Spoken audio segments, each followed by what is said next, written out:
for this strategy. So we will ensure that they get the justice. Thank you. Asante.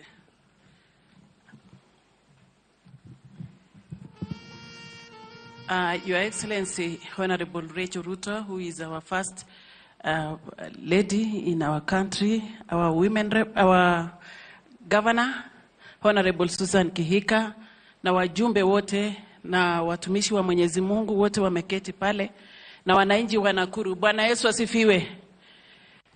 Nataka kuchukua nafasi kutoa pole yangu mimi mwenyewe na pole yangu ya kwangu na pole ya Nakuru kwa mambo ambayo ilifanyika wiki mbili iliyopita. Tumefika hapa leo kama viongozi kusema pole. Tumefika hapa tu kwa sababu ya kitu moja tu, kusema pole kwa wazazi ya watoto, na sisi wote tuseme pole ambaye kwa mambo ambayo ilifanyika katika nchi yetu.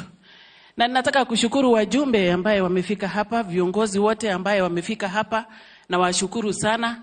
Na wakati kama hii, wakati tuko na shida kubwa sana, ajali ambaye Waswahili wanasema ajali haina kinga, imefanyika, na tunakuja hapa kama viongozi kusema pole. Haijalishi umetoka katika mrengo gani katika siasa, lakini tumekuja hapa kusema pole.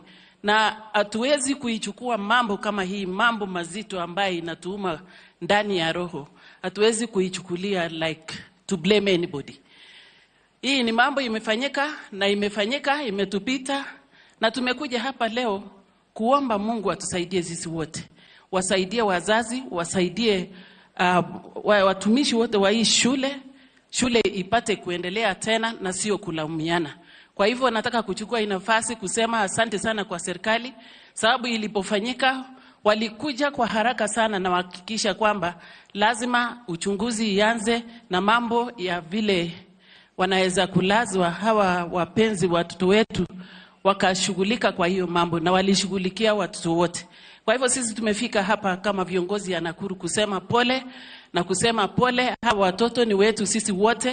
Na nataka kusema hivi waziri, sababu uko hapa, mimi nikiulizwa leo nitoe maoni yangu pia kwa mambo ya mashule, especially dormitories, ningetoa tu maoni yangu kwamba dormitories yote ama mashule zote siwekwe cameras, siweke sensors, na siwekwe zile mapipes ya kumwaga maji in case of kuna moto.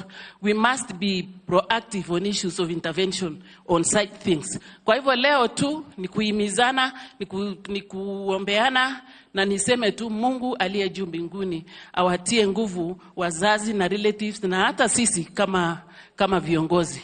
Tukae kwa amani, nchi ya Kenya ni yetu. Kwa hivyo wananchi wa Nakuru tukae kwa amani na tuweke amani kila mara. Mungu wetu awabariki sana, asanteni. Finally, I invite our